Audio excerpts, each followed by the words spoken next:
The sulfur smell never really left the equipment, no matter how much industrial cleaner Reese scrubbed into the metal. She worked the brush in small circles over her tactical vest, watching yellowish foam swirl down the drain of the decontamination bay. 3 days since the Portland incident, and her gear still reeked like a chemistry experiment gone wrong. "You missed a spot on the left shoulder plate," Ortega called from across the bay, hanging his own vest on the drying rack. "Looks like something tried to take a bite out of it." Reese twisted to examine the damage. Sure enough, what looked like teeth marks had scraped deep gouges in the ballistic material. She couldn't remember when that had happened during the chaos at the warehouse. Time moved differently when you were fighting things that shouldn't exist. "At least it didn't go through," she muttered, running her thumb along the scratches. "I'm getting tired of explaining bullet holes to the medical team." The Paranormal Response Division occupied the basement levels of a government building in downtown Kansas City that most people assumed housed tax auditors. Nobody questioned the trucks coming and going at odd hours, or the fact that none of the windows on floors 3 through 7 were visible from street level. It was the perfect cover for the kind of work that made conspiracy theorists sound reasonable. Reese had been with the PRD for 4 years now, ever since a college degree in applied physics and a military background in explosive ordnance disposal had somehow qualified her to fight demons. The job posting had been vague, mentioning only specialized tactical response and anomalous threat containment. She'd figured it meant disarming dirty bombs or chemical weapons. She'd been wrong. "Malik's calling a team meeting in 20, Ortega said, checking his phone. "Probably wants to debrief Portland again. You know how he gets when we lose equipment." "We didn't lose equipment. We destroyed equipment. There's a difference." Reese hung up her vest and grabbed a clean towel. That flamethrower was contaminated beyond salvage after it got inside that thing's mouth. "Tell that to accounting." The locker room was quiet, except for the hum of industrial fans cycling filtered air. Reese changed out of her decontamination suit and into clean fatigues, tucking her dark hair back into a regulation bun. Her reflection in the metal mirror looked tired. The job aged people fast, and not just because of the physical demands. Knowing what really lurked in the dark corners of the world took a toll. She grabbed her tablet and headed upstairs to the briefing room. The hallways were painted institutional beige and lined with motivational posters that would look normal in any office building if you didn't know what the acronyms really stood for. PRD, Protecting Reality Daily, was taped next to a photo of a sunset over wheat fields. The irony wasn't lost on anyone. Malik was already in the briefing room when she arrived, reviewing files on his laptop. The team leader was a compact man in his 50s with graying temples and the kind of stillness that came from years of military service. He'd never told anyone his first name, and after 4 years, Reese had stopped wondering about it. "Ortega's running late," Malik said without looking up. Something about his gear not drying properly. "The hazmat suits take forever," Reese agreed, settling into her usual chair. "Are we really debriefing Portland again? I thought we covered everything in the after-action report." "No, this is something new." Malik closed his laptop and leaned back. "We've got a situation developing that might require our attention." Baptiste and Rivera filed in together, still arguing about something from their own equipment cleaning. The team's tech specialist and medic made an odd pair. Baptiste was tall and angular with nervous energy that kept his hands constantly moving, while Rivera was built like a linebacker and spoke in the careful, measured tones of someone who'd seen too much trauma. They took seats across from Reese and continued their debate in whispers. "Now that we're all here," Malik began, then paused as his phone buzzed. He glanced at the screen, and his expression shifted. "Hold on, this might be relevant." He swiped to answer the call. "Malik here. What kind of readings? How long ago? I see. Yes, we'll need the full package. Send it to my terminal." Reese felt the familiar tightness in her stomach that came before a deployment. After 4 years, she'd learned to trust that feeling. The team's last 3 days of downtime were about to end. Malik hung up and immediately started typing on his laptop. "We've got a potential Class 3 breach in progress. Seismic monitoring picked up some unusual activity about 2 hours ago." "Where?" Baptiste asked, already pulling out his own tablet. "Farmland outside Salina, middle of nowhere, which is good for containment, but bad for response time." Malik's fingers flew over the keyboard. "The energy signature is building. If this follows the standard pattern, we've got maybe 6 hours before full manifestation." Rivera was reading over Baptiste's shoulder.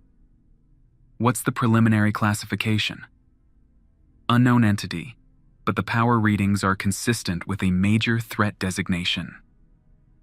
Malik's laptop chimed as new data arrived. "Geological survey shows some interesting features in that area. Limestone caves, underground water systems, and..." He paused, scrolling through the information. 3 missing persons reports in the last month, all within a 5-mile radius. Reese felt her pulse quicken. Missing persons near a developing breach was never a good sign. Sometimes people just wandered into the wrong place at the wrong time. Sometimes the things coming through were actively hunting. "What's our timeline?" she asked. "Gear up in 30, wheels up in 60. We'll get the full briefing en route." Malik stood and started gathering his materials. "Baptiste, I need a full sensor package loaded. Rivera, prep the medical kit for potential civilian casualties. Ortega, double-check the weapons loadout. We might be dealing with something new." As the team scattered to their preparations, Reese lingered for a moment in the briefing room. The walls were covered with maps and charts that tracked paranormal activity across the Midwest. Red pins marking confirmed breaches and yellow ones indicating areas of interest. There were a lot more pins than there had been when she'd started. She pulled out her phone and scrolled through her contacts, stopping at her sister's number. Maya lived in Denver with her husband and 2 kids, completely unaware that her sister spent her weekends fighting creatures from literal hell. Their last conversation had been about Maya's oldest starting kindergarten and whether Reese would make it to the school play next month. Reese typed out a quick message. "Work trip came up. Might be out of touch for a few days. Tell the kids I love them." She hit send and headed for the equipment room. The heavy steel door required both a keycard and a biometric scanner, and it always made a satisfying thunk when the locks disengaged. Inside, rows of tactical gear hung from numbered hooks like some kind of specialized armor. Each team member's equipment was tailored to their role and personal preferences, tested and retested until every piece felt like an extension of their body. Reese pulled her vest from its hook and began the familiar ritual of getting ready for deployment. Ballistic plates went in first, ceramic inserts that could stop most conventional rounds, and some unconventional ones. Communications gear came next: headset, radio, and backup transponder in case things went really wrong. Her sidearm was a modified .45 that fired rounds made from blessed silver and cold iron, effective against most entities they encountered. The heavier weapons were stored in a separate armory, accessible only during active deployments. Reese grabbed her kit bag and headed there to collect her primary weapon, a shotgun loaded with specialized shells that Baptiste had designed specifically for paranormal threats. The rounds contained a mixture of blessed salt, iron filings, and a compound that burned at temperatures high enough to disrupt most demonic manifestations. "You ready for this?" Ortega asked, loading magazines into his tactical vest. "I've got a bad feeling about this one." "You have a bad feeling about all of them," Reese replied, checking her gear systematically. "What makes this one different?" "The location. Middle of nowhere. No witnesses. Plenty of space for something big to manifest without anyone noticing until it's too late." Ortega holstered his sidearm and picked up his rifle. "Plus 3 missing persons? That's not random. Something's been preparing." Baptiste appeared in the armory doorway, arms full of electronic equipment. "The sensor data just updated. Whatever's happening out there, it's accelerating. We might have less time than we thought." "How much less?" Reese asked. Maybe 4 hours to full breach. Possibly 3. Baptiste's usual nervous energy had ramped up another notch. The energy curve is steeper than normal. This thing's in a hurry. Malik's voice echoed through the facility's intercom system. Transport leaves in 15 minutes. Final gear check, then we roll. Reese slung her shotgun and headed for the vehicle bay. The PRD's tactical van looked like any other utility vehicle from the outside, but the interior had been modified with equipment racks, communications gear, and seating for a 5-person team. Heavy-duty suspension and run-flat tires allowed it to handle rough terrain, and the engine had enough power to outrun most conventional threats. The late afternoon sun felt harsh after the fluorescent lighting of the underground facility. Reese loaded her gear into the van's rear compartment and took her usual seat behind the driver. Malik would drive, with Baptiste riding shotgun to monitor the sensor equipment during transit. Rivera and Ortega filled out the remaining seats, their gear organized within easy reach. Estimated travel time is 90 minutes, Malik announced as he started the engine. Baptiste will brief us on what we know once we're on the highway. The van pulled out of the underground garage and into normal city traffic. To anyone watching, they looked like utility workers heading to a job site. The equipment in the back was covered by tarps, and their tactical gear was hidden under casual clothing. Maintaining the illusion of normalcy was part of the job. Once they reached the interstate, Baptiste opened his laptop and connected to the facility's database through an encrypted satellite link. The screen filled with seismic readings, energy measurements, and satellite imagery of the target area. The breach point appears to be centered on a section of farmland about 12 miles west of Salina, Baptiste began, his voice taking on the clinical tone he used for technical briefings. The property belongs to a family named Morrison, husband, wife, and teenage daughter. They were evacuated 3 hours ago under the cover of a gas leak investigation. What about the missing persons? Rivera asked. First disappearance was 3 weeks ago. Local man named James Fletcher, age 34, went hiking in the area and never came home. Second was 2 weeks later. Sarah Collins, college student from Kansas State, was doing research on local geology. Third was just 5 days ago.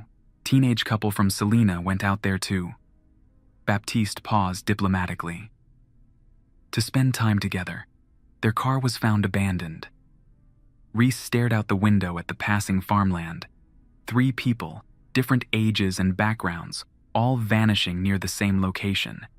It could be coincidence, but the PRD had learned not to believe in coincidences. Any physical evidence at the disappearance sites? Ortega asked. Local sheriff's department found some unusual burn patterns near Fletcher's last known location. Circular areas where the grass was completely dead, about 10 feet in diameter. No chemical residue, no obvious explanation. Baptiste scrolled through crime scene photos on his laptop. Similar patterns were found near the abandoned car. Burn patterns suggest energy discharge, Malik observed, consistent with portal formation, but the timeline's too long. Most breaches happen fast, hours, not weeks. That's what worries me, Baptiste admitted. This thing's been building slowly, which means it's either very powerful or very intelligent. Maybe both. The van ate up miles of highway as the sun began to sink toward the horizon. Reese checked her weapons for the 3rd time, making sure everything was properly loaded and secured. The familiar weight of her gear was reassuring, but she couldn't shake the feeling that they were heading into something bigger than their usual assignments. Update from headquarters, Malik announced, reading from his phone. Seismic activity is intensifying. They're detecting microfractures in the local bedrock consistent with dimensional instability. How long until we arrive? Rivera asked. 45 minutes to the staging area, then another 20 minutes to the actual site. Malik adjusted the van's course slightly as they passed a highway sign for Salina. We'll set up a perimeter and assess the situation before committing to engagement. Baptiste's laptop chimed with an incoming data packet. He opened the file and his expression grew serious.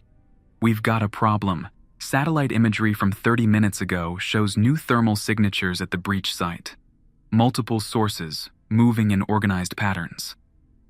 How many? Malik asked. At least 6 distinct heat signatures, possibly more.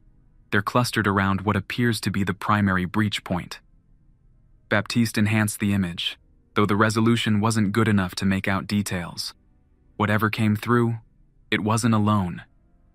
Reese felt the familiar pre-combat calm settling over her. Fear was a luxury they couldn't afford once the shooting started. Training took over, reducing everything to simple priorities. Protect civilians, contain the threat, survive to fight another day. ETA 30 minutes, Malik announced. Everyone run final equipment checks. We go in fast and quiet, assess the situation, then decide on our approach based on what we find. The van's interior fell silent, except for the sound of the engine and the quiet clicks of weapons being checked and rechecked. Outside, the Kansas countryside rolled past in the gathering dusk. Peaceful farmland that had no idea what was about to happen in its midst. Reese closed her eyes and ran through her equipment list one more time. Shotgun loaded with specialized rounds, sidearm with silver core bullets, blessed salt grenades, emergency medical kit, communications gear, and enough ammunition to fight a small war. It would have to be enough. The van slowed as they approached their destination, and Malik's voice cut through the silence. Welcome to Kansas, people. Let's go save the world. The Morrison farm sat in a shallow valley surrounded by gently rolling hills covered in winter wheat. From their vantage point, on a ridge half a mile away, the property looked peaceful in the evening light. White farmhouse, red barn, grain silos catching the last rays of sun. But Reese could see the wrongness even from this distance. The cattle were gone. Where are the animals? She asked, adjusting her binoculars. Evacuated with the family, Baptiste replied, setting up his sensor equipment on the van's tailgate. Though according to the sheriff's report, most of the livestock had already disappeared over the past 2 weeks. Disappeared how? Farmer found empty pastures one morning. No fence damage, no blood, no tracks leading away. 40 head of cattle just gone.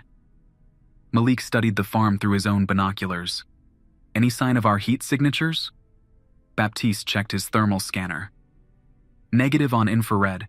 Whatever was moving around down there is either left or found somewhere to hide. Underground, Rivera said grimly. The geological survey mentioned caves. Reese scanned the farmhouse and outbuildings systematically. Nothing moved in the windows, and the vehicles were gone from the driveway. But something felt off about the whole scene, like looking at a photograph that had been subtly altered. There, Ortega said, pointing toward the barn. Look at the ground around the big doors. Reese focused her binoculars on the area he'd indicated. The earth around the barn entrance was dark and cracked, forming concentric circles that extended about 30 feet from the building. The grass within those circles was completely dead, black stubble that looked burned, but somehow worse.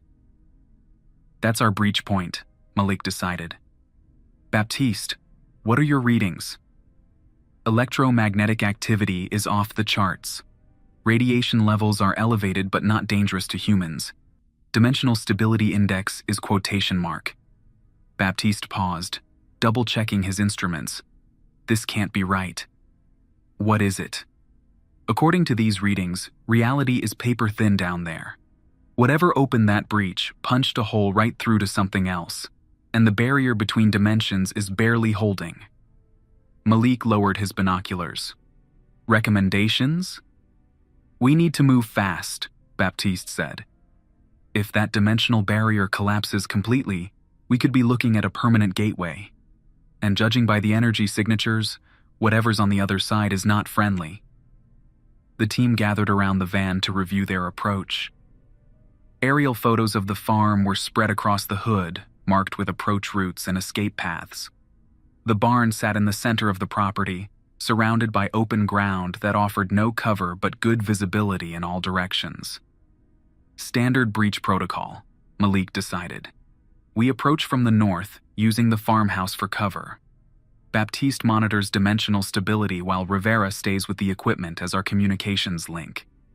Ortega and Reese take point on the barn. "What about the missing people?" Rivera asked. "If they're still alive, they're probably down in those caves. But our first priority is containing the breach before it spreads." Reese checked her gear one final time and shouldered her pack.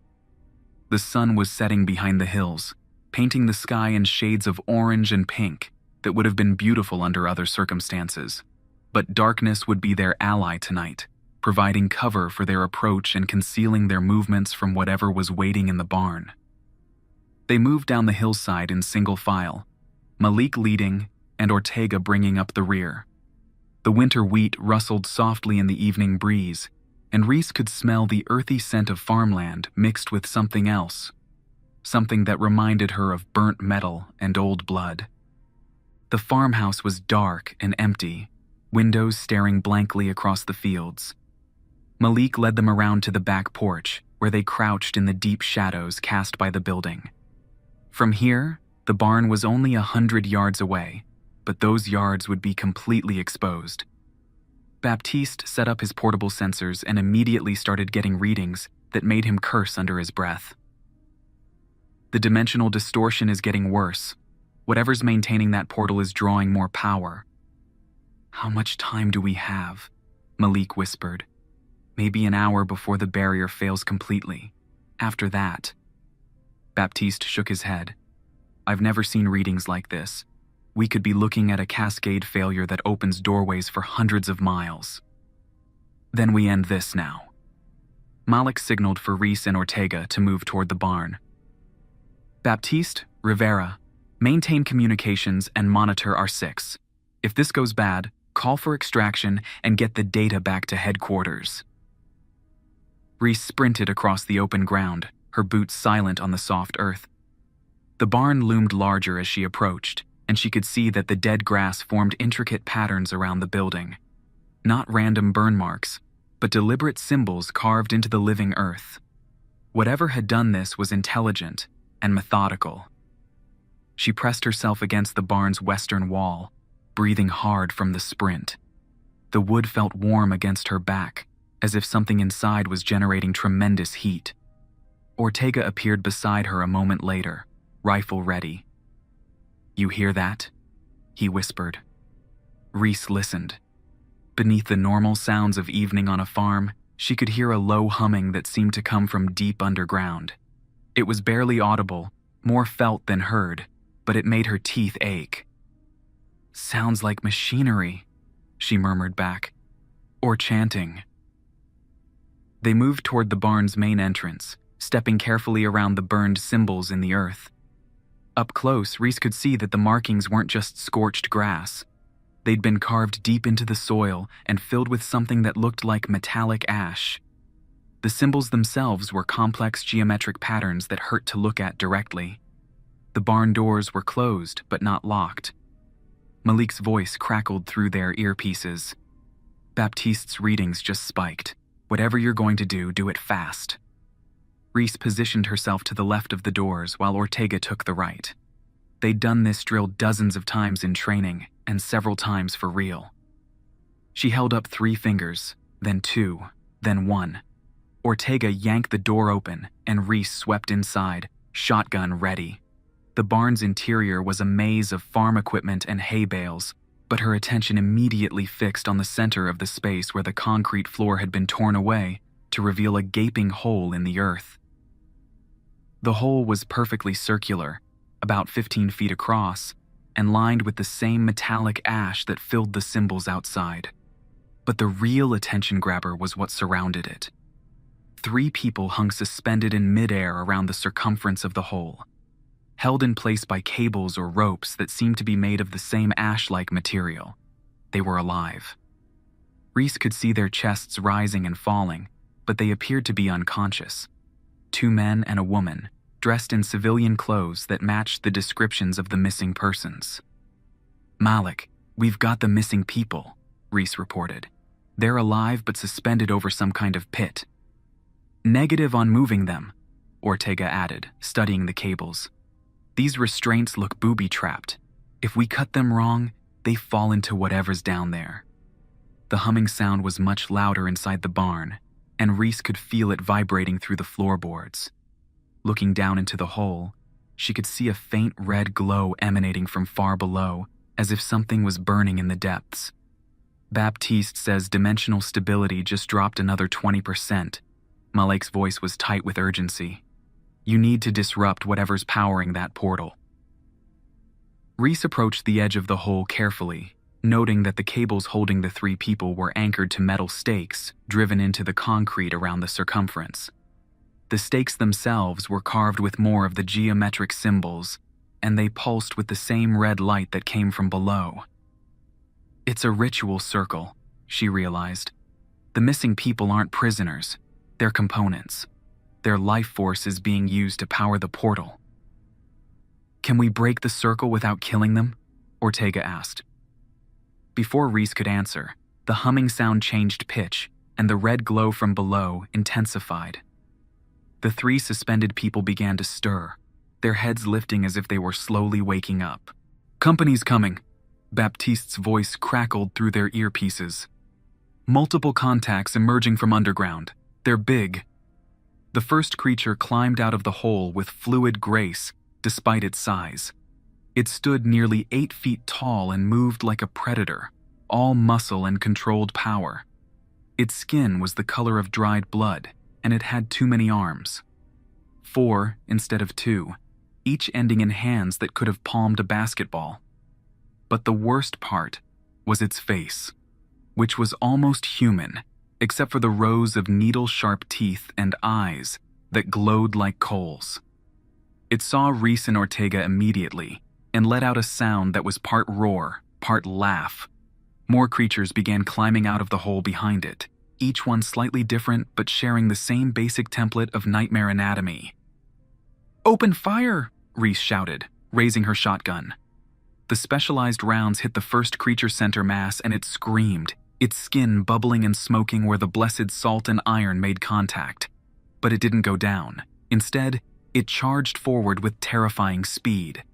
Ortega's rifle chattered as he laid down covering fire, his rounds punching holes in the creature but barely slowing it down. More demons were emerging from the hole. Reese counted at least 6 before she stopped counting and focused on staying alive. She rolled behind a hay bale as clawed hands raked the air where her head had been. The creature that had charged her was wounded, but far from dead, and its friends were spreading out to flank them. "We need backup," Ortega called out, changing magazines. "Negative." Malik's voice was grim. "You're on your own until you can disrupt that portal. We can't risk more people until the dimensional breach is contained." Reese popped up from cover and put 2 more rounds into the nearest demon. This time it went down, but the others were learning to spread out and use the farm equipment for cover. One of them was climbing up into the barn's loft, positioning itself for an attack from above. "The stakes!" she yelled to Ortega. "We need to destroy the ritual stakes." "Working on it!" Ortega had switched to his sidearm and was methodically shooting at the metal stakes around the hole's perimeter. Each hit sent sparks flying and caused the red glow to flicker, but the stakes were tough, and he was having to fight off demons at the same time. The creature in the loft dropped down behind Reese's position, moving with cat-like silence. She spun around just in time to see it landing, its 4 arms spread wide to grab her. Her shotgun was already coming up, and she fired point-blank into its torso. The blast sent it flying backward into a pile of farm tools, but she could see it was already trying to get up. These things were incredibly tough, and her ammunition wasn't unlimited. "Baptiste, how much longer until barrier failure?" she called out. 15 minutes, maybe less." One of the ritual stakes sparked and went dark as Ortega's bullets finally damaged it enough to disrupt its function. Immediately, the humming sound changed pitch and the red glow from the hole dimmed slightly. But there were still 7 more stakes to go. A new sound echoed up from the depths. Something much larger was climbing toward the surface. The demons that were already in the barn suddenly became more aggressive, pressing their attack as if they were trying to buy time for whatever was coming up behind them. Reese made a decision that probably qualified as crazy even by PRD standards.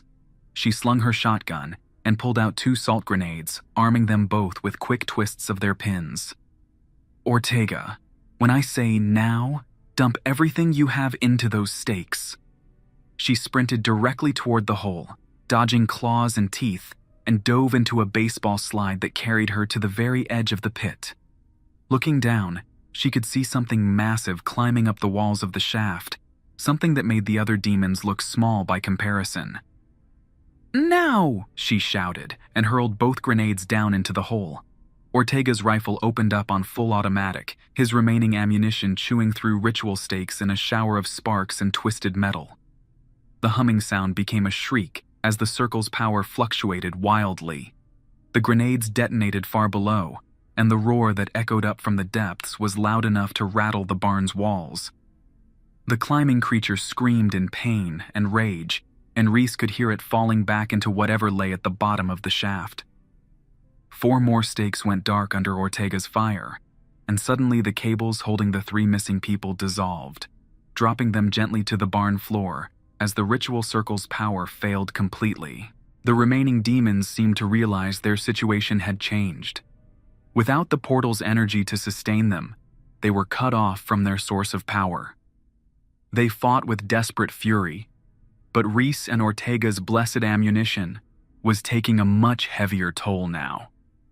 The last demon fell just as Baptiste's voice crackled urgently through their earpieces. "Dimensional barrier is stabilizing. Portal collapse in progress." The hole in the barn floor began to close, reality reasserting itself as the breach sealed.